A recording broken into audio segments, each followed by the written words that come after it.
Documentation without hyperlinks that cross-reference different sections or documents or provide links to more information is almost hard to imagine.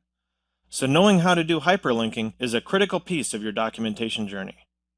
We'll cover 3 distinct scenarios for linking to other places: linking to external places on the web, linking from one document to another within the project, and linking to a specific spot on a document inside the project. We'll take them in order. First, I'm here on the Just Hardware page, and I've given short descriptions of 3 options in this space. I'll just put the Arduino link on its own line, and that'll work just fine. For the Snap Circuits link, I'll create a hyperlink under the text of Snap Circuits. And to do this, you need to use backticks, angle brackets, and a trailing underscore to make it work. Lastly, I'll just put the direct hyperlink for the Project Blocks website right inside the paragraph, and that'll work just fine as well.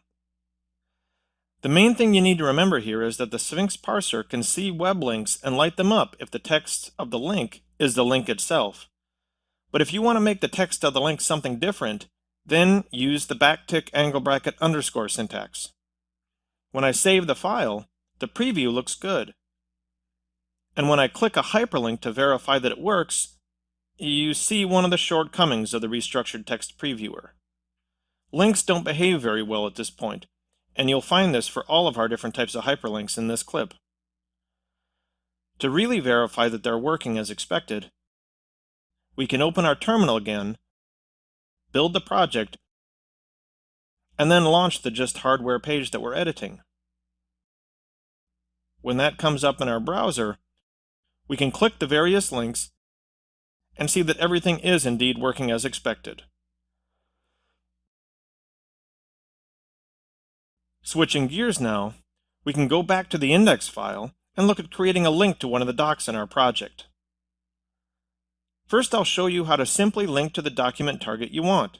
It will show the top section name of the document as the link text, and then I'll show you how to use custom text. I've got a little starter paragraph here, and to link to a document, we just use the :doc: and backticks for the relative path of the doc target, like so. To link to the doc with custom text, we can do almost the same thing, but put our custom text where the doc path would have been, and then a space followed by the relative path inside of angle brackets. The preview would show us the links, but they wouldn't work. So I'll just build the project and verify again using the browser. The first one works, and the custom text one does too.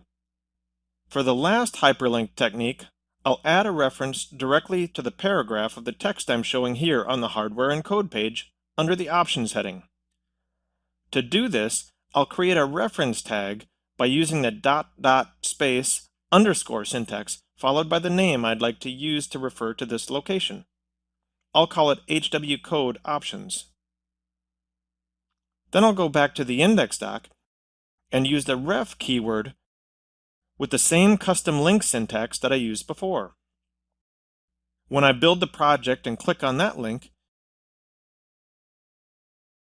you can see that I went straight to the spot I wanted to. Nice! You can use this last technique anywhere in your doc project, whether you're linking to another spot on the same page or a spot on other pages like the one I just did. And those are the techniques that you can use to light up your content with useful hyperlinks. And that wraps up our journey through most of the common features of restructured text that you might want to use to create your own documentation. Let's go wrap up this module and see what's next.